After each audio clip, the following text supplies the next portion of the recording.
Friends, you have tuned into Tunnel of Dark Narrations. Thank you. I'm Dirk Strongman. If you desire continued horror, look here for at least one new video per week, usually on Fridays. Please hit the thumb up below here. It'll show everybody that you like anything that you like. And I humbly request that you subscribe to the channel and click on the new upload notification bell. But please also remember to keep checking back in case the new upload notification feature doesn't actually notify you. Our present story, The New York Devil Doll by Tunnel of Dark Narrations, arises from actual events. Beware, it contains adult themes and horrible humor. Unavoidably, for they are the facts of the case. Without them, there'd be no story. And for us, here, right after the sound of the crystal bowl, there is only the story. Now on with the show. So back there in 1978, I went up to New York City to get away from the 3 Mile Island nuclear meltdown thing that happened in Middletown, PA. I went up there with my best friend. We got our first apartment there. It was over there in the Alphabet City area. So there we were, and we didn't have a cat. But there was a vacant building next door. We were walking by that vacant building one day, and there stood a cat at the entrance to the building. As we walked by, we looked at him, and he looked all shaken up. And he said meow, which is the only word he knew, I guess. So we got him, and we took him upstairs to our apartment, and we called him Bobo. That's kind of like hobo, but he wasn't a hobo, so we called him Bobo. All right, so now this Bobo guy was kind of weird, man. He'd run around and do crazy shit, like he'd take a running start. Here's one thing. He'd take a running start at the end of the apartment, and he'd get into the living room and dive under the coffee table, and then from there he'd jump all the way up on top of a big speaker cabinet that my friend had mounted on the wall up next to the ceiling. And he'd stand up there on top of that, and he'd look down on us and say meow again. And then he'd heave off the speaker cabinet and bounce off the wall and down on the couch and run back to the other end of the apartment again. And then he'd do it all over. That was one weird thing. That was all right. But another weird thing was that he liked to climb up on us all the time, which is okay in itself. But he'd always leave a little wet spot on our clothes, which got to be pretty annoying. He did it every time, so after a while we got tired of these wet spots, but we did not get tired of his acrobatic stunts. Still, though, we had to get rid of him because of the wet spot thing, so we took him back outside and we put him back in the place where we found him. Okay, so every day when we walked by there on our way out or on our way back, there'd be Bobo standing there and he'd say meow.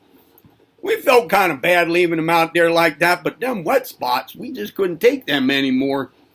We needed a replacement. Well, okay, next to the abandoned building, on the other side of it from our building, there was a vacant lot. That's where we found our replacement. What it was a little plastic doll baby, a girl doll baby with little white underwear on, panties, you know. That's all she had on. She was about 18 inches tall, just about the right size to replace Wet Spot Bobo. We took her on upstairs to our apartment, and we wondered what we were going to do with her. Being plastic, she couldn't do any acrobatics unaided by human hands. We decided to make her into a trapeze artist somehow. We strung up a piece of clothesline or rope or whatever in the living room right next to that speaker cabinet up by the ceiling.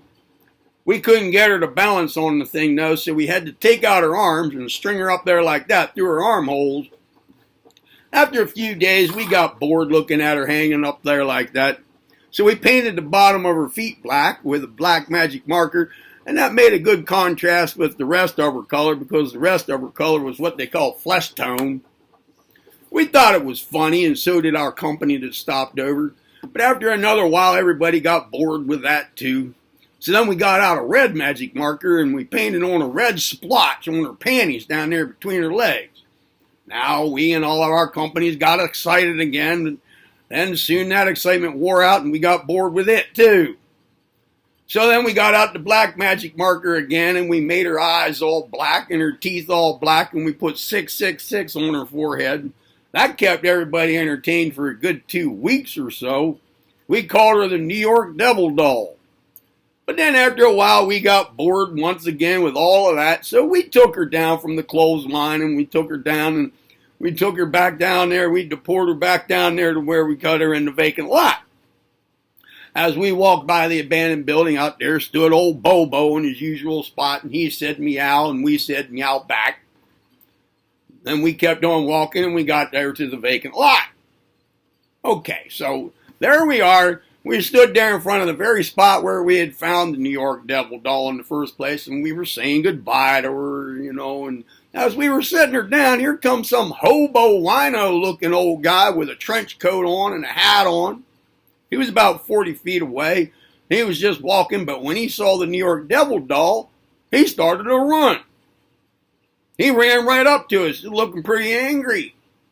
Well, we hadn't quite set down the doll yet. We just kind of stopped in mid-motion there, and we looked at this guy. We didn't know what he was going to do. We kind of maybe felt a little scared, He rushed right on up to us, and he said, "That's mine."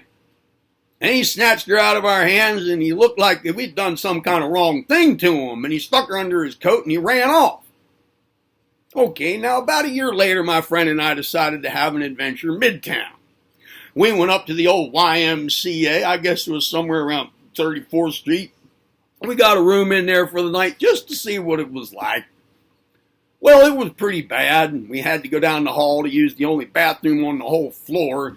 While we were in there trying to feel like we were getting cleaned up or something like that on the sink, some old geezer walks in, and he saw us there, and he invited us over to his room. We said no, thank you, but he said, "No, come on over, it's all right, just want to have a little chat." So we stopped into his room for a little chat. Now, in his room, he didn't have anything but a big jar of peanut butter, a huge jar of peanut butter. And he said, "Peanut butter is the only food you need.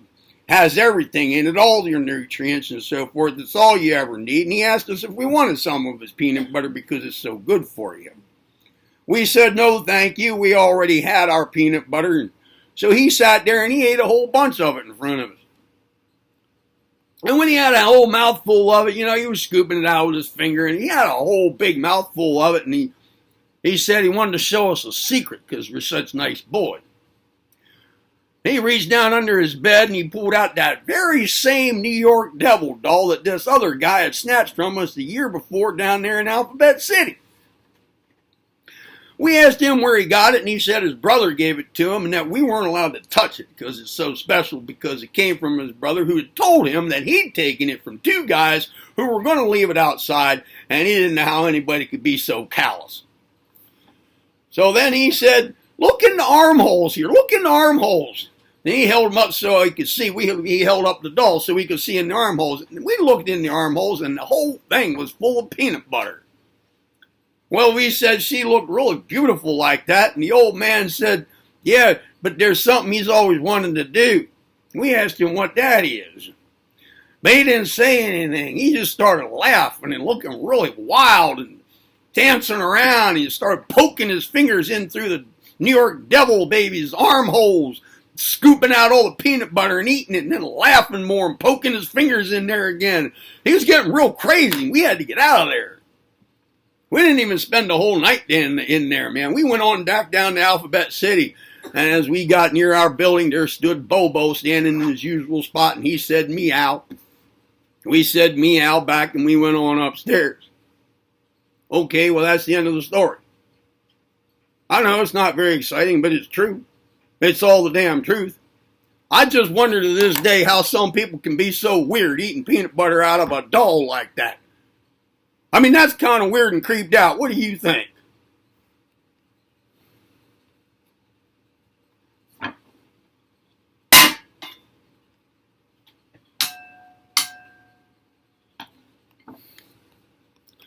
Well, thanks for listening to the New York Devil doll, friends. I hope you enjoyed the story and that you felt the horror of the actual events from which it arose. I would really appreciate it if you give the story a big thumb up down there below the video, and I welcome your comments even further on down. I just ask that when you write your comments, you keep an open mind and you respect others.